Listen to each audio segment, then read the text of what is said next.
Hola, mi nombre es Ingrid Carolina Sosa, estudiante de Psicología de la Universidad Bicentenaria de Aragua, y en esta oportunidad vamos a estar hablando de las funciones mentales para la emoción. Es importante destacar que las emociones son respuestas complejas con componentes fisiológicos, afectivos, cognitivos y expresivos que facilitan la adaptación del individuo a su entorno social. Las emociones tienen tres funciones específicas, como son la función adaptativa, la motivacional y la comunicativa. En la motivación adaptativa es en la que facilita el ajuste del organismo a nuevas condiciones ambientales. La motivacional la que potencia y dirige las conductas. Y la comunicativa se da en dos niveles, una intrapersonal y otra interpersonal. La intrapersonal es la fuente de la comunicación, de la información como tal. Y la interpersonal es el ámbito social comunicando los sentimientos, las intenciones, influyendo en la manera de reaccionar de las personas y potenciando así las relaciones. Los componentes de las emociones son de origen fisiológico, cognitivos y conductuales, entendiéndose como fisiológicos a todos los procesos involuntarios como el tono muscular, la respiración, las secreciones hormonales, la presión sanguínea, que involucran cambios en el sistema nervioso central autónomo y así como cambios endocrinos y neuromoduladores. Los componentes cognitivos es el procesamiento de la información a nivel consciente e inconsciente que influye implícita y explícitamente en nuestra cognición y en nuestra vivencia subjetiva de los hechos. Ahora bien, los componentes conductuales son las expresiones faciales, los movimientos corporales, como el tono de voz, el ritmo, el volumen, que determinan conductas distintas entre una persona y otras, pero de especial utilidad comunicativa. Las emociones se pueden clasificar como básicas o primarias y secundarias, siendo las primarias todas aquellas puras e innatas que poseen una gran carga genética, como la alegría, la tristeza y el miedo. Y las secundarias son las que emanan de las primarias y que se deben en gran grado al desarrollo individual de los sujetos y difieren entre cada uno de ellos. Por ejemplo, el amor y la vergüenza. Ahora bien, estas últimas se pueden dividir en positivas, negativas y neutras. Las positivas son sentimientos agradables que son creadoras de recursos personales y sociales como el amor, la felicidad, la gratitud y el humor. Las negativas son aquellas que producen resultados perjudiciales a nuestra salud, que dañan las relaciones entre las personas y producen conflictos como la ira, la hostilidad, los celos, la envidia. Y las neutras son aquellas que no producen ningún tipo de reacción, ni agradables ni desagradables, como la sorpresa y la compasión. De acuerdo con todo lo expuesto anteriormente, podernos darnos cuenta que todos los días recibimos un cúmulo de estímulos y reacciones del exterior y a su vez estos originan millones de procesos en nuestro interior. Ahora veamos cómo estos procesos de origen fisiológico funcionan para las emociones. El sistema límbico es un conjunto formado por estructuras corticales y subcorticales que se encuentran en la frontera entre el diencéfalo y el telencéfalo, relacionadas fundamentalmente con la expresión, regulación y control de las emociones. Ahora veamos las funciones vinculadas a las reacciones emocionales que cumplen estas estructuras en el sistema límbico. Tenemos el núcleo amigdalino, que es el encargado de la regulación de la conducta innata y base de las respuestas y aprendizajes emocionales, especialmente vinculado a las experiencias generadoras de miedo y conductas agresivas. El hipotálamo, que es la principal conexión entre el sistema nervioso autónomo y el endocrino vía hipófisis, y centros troncoencefálicos, reactores de las expresiones motoras y emociones básicas. El hipotálamo, junto con el tálamo, es una de las estructuras cerebral llamada diencéfalo. El hipotálamo es una de las estructuras cerebrales con un papel más importante en la regulación de los estados de ánimo, la temperatura corporal, el sueño, los impulsos sexuales, el hambre y la sed. Por su relación con la regulación de las emociones y los estados fisiológicos, se considera el hipotálamo como parte del sistema límbico, el conjunto de partes del cerebro relacionadas directamente con la generación de las emociones. El hipocampo es una estructura asociada a la memoria y el aprendizaje espaciotemporal. El área septal está vinculada al reforzamiento de conductas de supervivencia como la automotivación sexual y el cuidado de la prole.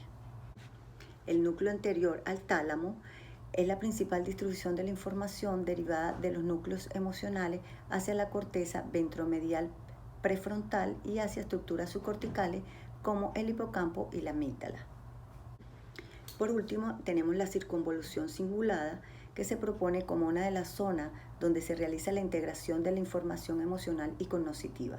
El cíngulo anterior se reacciona con el control o la dirección de la atención de las conductas de anticipación, la motorización de acciones que median reforzadores negativos y con la modulación de estados cognitivos y afectivos. El sistema vegetativo es el conjunto de estructuras nerviosas que permiten el funcionamiento de órganos viscerales como los riñones, el sistema digestivo y el sistema circulatorio, y la regulación de funciones automáticas del cuerpo como la respiración, la circulación, la digestión y la eliminación y segregación de ciertas hormonas. El sistema nervioso autónomo está formado por el sistema parasimpático y simpático. Estos dos sistemas actúan o inhiben las células. El sistema endocrino es el conjunto de órganos y tejidos del organismo encargado de segregar hormonas. Se distribuye por el organismo de manera similar al sistema nervioso, solo que en este caso se hace mediante sustancia y no a través de impulsos nerviosos. Ahora veamos de qué manera el estrés influye en las emociones. El estrés es un estado de fatiga que se manifiesta a través de una serie de trastornos fisiológicos y psicológicos. Este se relaciona con las respuestas fisiológicas y psicológicas de un individuo ante los estímulos y demandas de su entorno social. Cuando un sujeto está expuesto a una situación de estrés, ocurren cambios fisiológicos que llevan también a cambios psicológicos.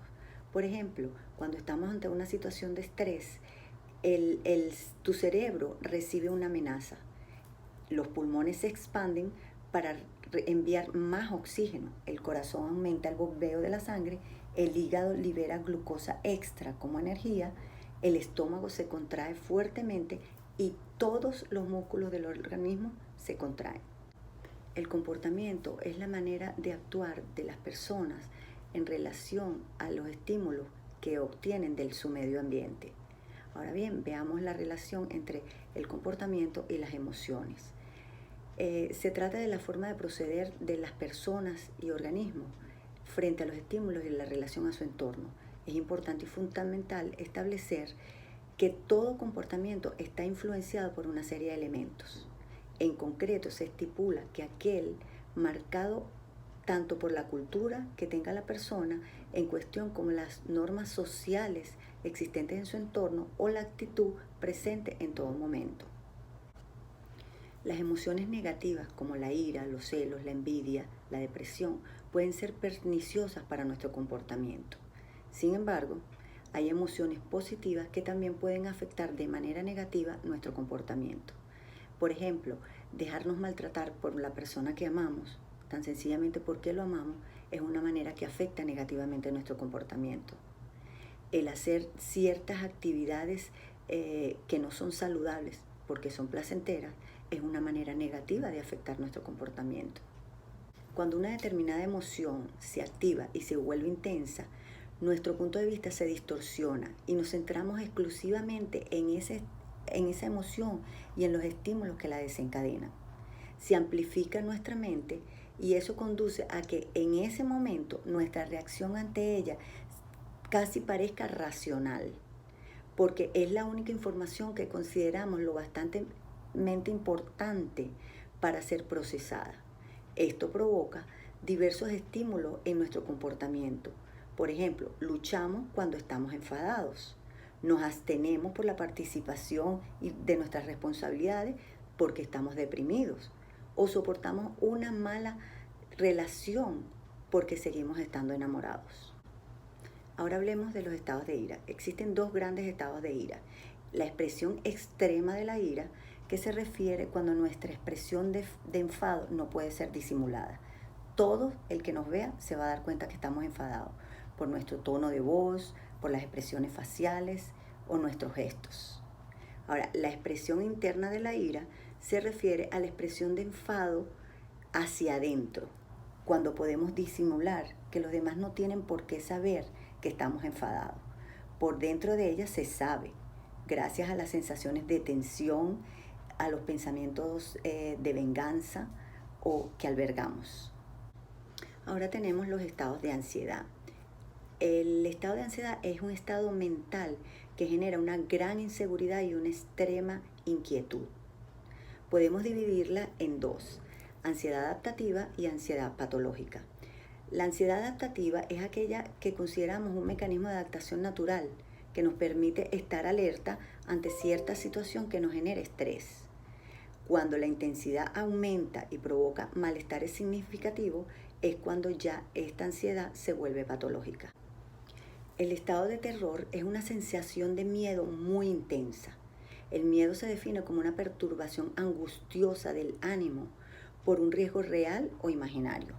Cuando esto supera los controles cerebrales y el sujeto no puede pensar de otra forma racional, es cuando aparece el terror. El estado de serenidad es el estado de mantener la calma en medio de la dificultad.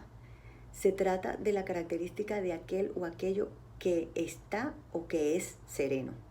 Este término sereno, por su parte, puede emplearse como adjetivo para calificar a quien se encuentra tranquilo, reposado, relajado.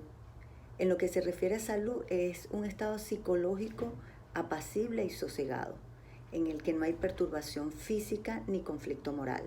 La serenidad también se refiere a la capacidad de mantener la calma en situaciones estresantes. El estado de docilidad es el valor que nos hace tener la suficiente humildad y capacidad para considerar u aprovechar experiencias y conocimientos que los demás tienen. Esta actividad llegó a su fin, espero sea de provecho para todas las personas que puedan verla y nos veremos en otra oportunidad con otros de los interesantes temas sobre las funciones mentales. Gracias.